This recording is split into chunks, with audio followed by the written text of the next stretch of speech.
क्या है? इसका जो कारण है वो हमारी गलतियां हैं, और हम उन गलतियों को अगर नहीं करें तो किसी के घुटने में दर्द नहीं, किसी के कब्ज नहीं, किसी के डायबिटीज शुगर नहीं, किसी को मोटापा नहीं, किसी के माइग्रेन पेन नहीं, किसी के डिप्रेशन नहीं, किसी को जुकाम नहीं, किसी को नजला नहीं, किसी आंखों पे चश्मे नहीं, किसी के सरदर्द नहीं, कोई किसी तरह की समस्या नहीं होगी। ये समस्याएं सिर्फ हमारी गलती के कारण होती है। जब हम गलती करते हैं, अगर हम गलती ना करें तो हम बीमार नहीं हो सकते कभी भी। एक स्वामी जी से पूछा, स्वामी जी आपको जुकाम लग गया, आपने कौन सी गलती की थी? बोला भाई रात को बाहर सो गया और चादर नहीं ओढ़ी, गलती की तो जुकाम लग गया।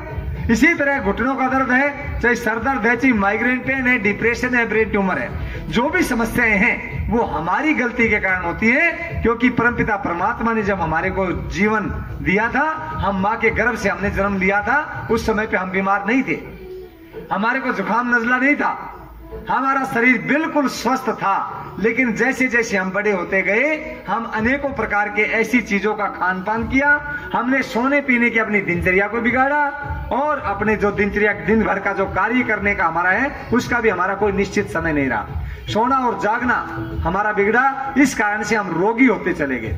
और रोगी भी कैसे हुए?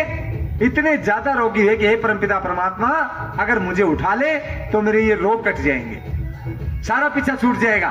तो मैं आपको इसके अवगत कराना चाहता हूं कि आप उन रोग बीमारियों से अभी भी कुछ बचाव हो सकता है। अगर किसी के जोड़ों में दर्द है, कब्ज है, गैस है, तो क्या करना चाहिए हमने, उन सब के लिए मैं बता देता हूं। महर्षि दयानंद आर्य समाज की स्थापना की 1875 ईस्वी में, बंबई में स्थापना की। लेकिन महर्षि दयानंद ने आर्य समाज के 10 नियम बनाए। पहले 60 नियम बनाए थे, उसके बाद में 22 नियम बनाए उनको शोधन कर करके, और उनके बाद में फिर 11 नियम बनाए, और 11 का भी संशोधन करके 10 नियम बना दिए कि इससे कम नहीं हो सकते। उन 10 नियमों के अंदर छठा नियम है आर्य समाज का। उसमें लिखा है महर्षि दयानंद ने कि संसार का उपकार करना इस समाज का मुख्य उद्देश्य है, अर्थात शारीरिक, आत्मिक और सामाजिक उन्नति करना। यानी शारीरिक उन्नति लिखा है उन्होंने सबसे पहले, यानी शरीर को निरोग बनाओ, शरीर को मजबूत बनाओ, शरीर को बलवान बनाओ, सबसे पहला स्वामी दयानंद ये बात लिखते हैं। उसके बाद में आत्मिक उन्नति करो और फिर समाज में काम करने के लिए आप निकल सकते हो। पहले बताया शारीरिक अपना जो उन्नति, इसलिए अपने शरीर को हम मजबूत बनाए, निरोगी बनाए। अगर जिसका व्यक्ति का शरीर रोगी है और कमजोर है, वो व्यक्ति कभी परमात्मा को प्राप्त नहीं कर सकता। ये स्पष्ट हमारे उपनिषद बोल रहे हैं। उपनिषदों में लिखा है नायमात्मा बलहीनेन लभ्ये, यानी कमजोर व्यक्ति और रोगी व्यक्ति कभी परमात्मा को प्राप्त नहीं कर सकता है। इसलिए कमजोर रहना ये भी पाप है। परमात्मा याद नहीं, परमात्मा का साक्षात्कार कह रहा हूं मैं। परमात्मा का साक्षात्कार कैसे होता है? परमात्मा अंदर बैठा हुआ है, हम भी अंदर है, हमारा आत्मा भी अंदर है, परमात्मा भी अंदर है। अब उनके बीच में एक चद्दर है, एक दीवार है, एक तरह से काम, क्रोध, मोह, लोभ, ईर्ष्या, द्वेष, अगर वो हमारे हट जाए तो परमात्मा से आत्मा का मिलन हो जाता है। अब हम परमात्मा को कहां ढूंढते हैं? हमारे अंदर परमात्मा बैठा है, उसको हम देखते नहीं है। परमात्मा को ढूंढते हैं हम पत्थर की मूर्ति में। अब पत्थर की मूर्ति के अंदर हम हाथ जोड़ के खड़े हुए हैं, जबकि वो पत्थर है। आप लेके आए, जयपुर से लेकर के आए, कितने में लेके आए? 1000, 2000, 4000, करोड़ों तक की मिलती हैं। अब उन मूर्तियों के सामने हाथ जोड़ करके आप खड़े हो और उनसे मिन्नत करते हो आप, आगे परमात्मा हमारा ये काम कर दे।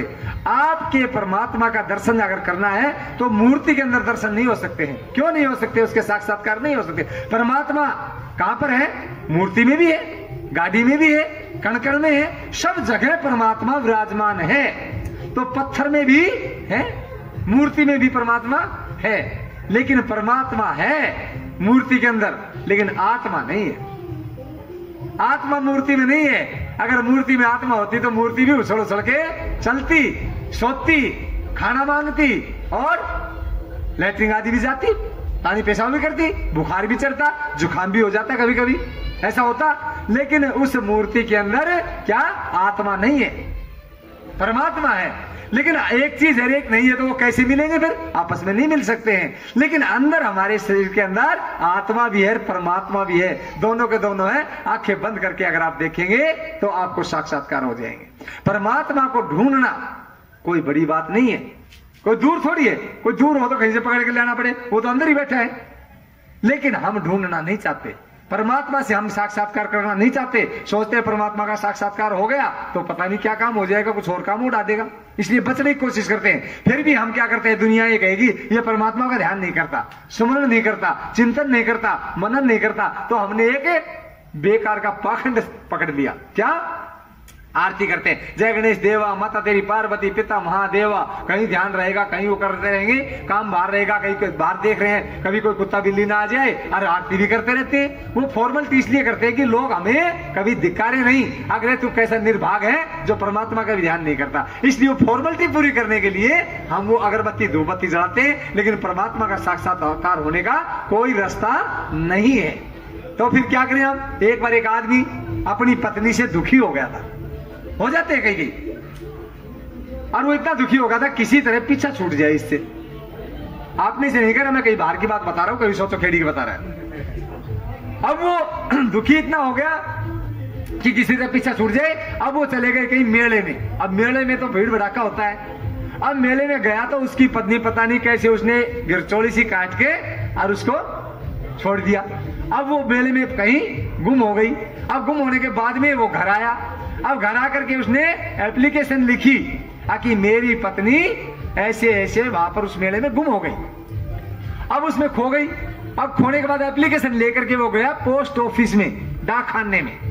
डाकखाने में जाकर के वो एप्लीकेशन दे करके आ गया।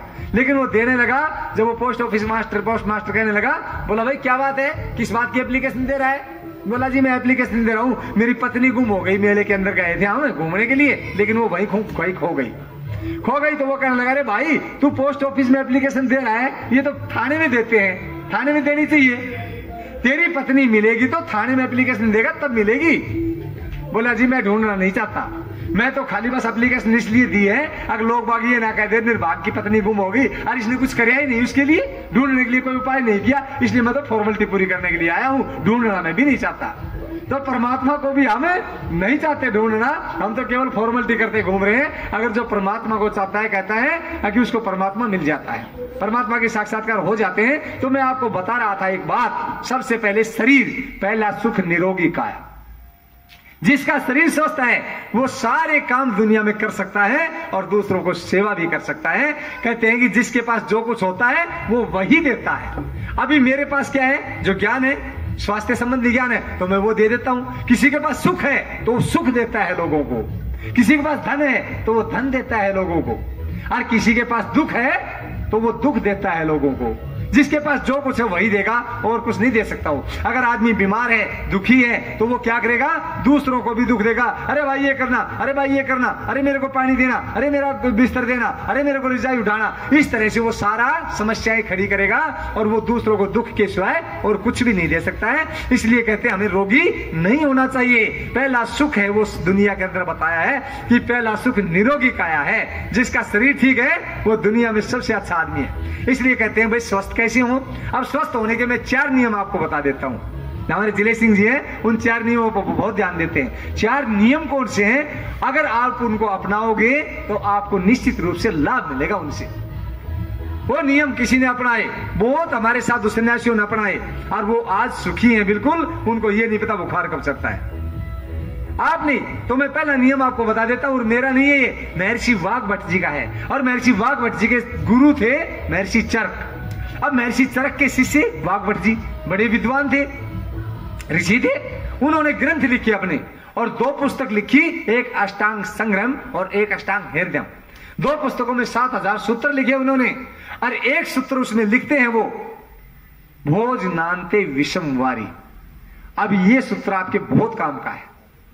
अब इस सूत्र को आप याद करो, आपके काम का है। मैंने आपको बता दिया, आप इसको अपने जीवन में अपनाओ। समझ गए सारे मेरी बात। भोज नान्ते विषमवारी, इसका मतलब क्या होता है। अब मैं तो संस्कृत में बोल गया। अब आपने संस्कृत पढ़ी नहीं, अब नहीं पढ़ी तो इसका भी समाधान में नहीं करना पड़ेगा। भोज नान्ते विषमवारी भाई बता रहा है। भोज नान्ते विषमवारी का मतलब होता है कि भोजन के बाद पानी पीना जहर के जैसा होता है। जो जहर खाएगा वो मरेगा, और मरेगा नहीं तो दुख तो जरूर पाएगा। भोजन के बाद पानी पीना, हम भोजन किया और भोजन करके 2 गिलास गटक गटक पानी पी गए।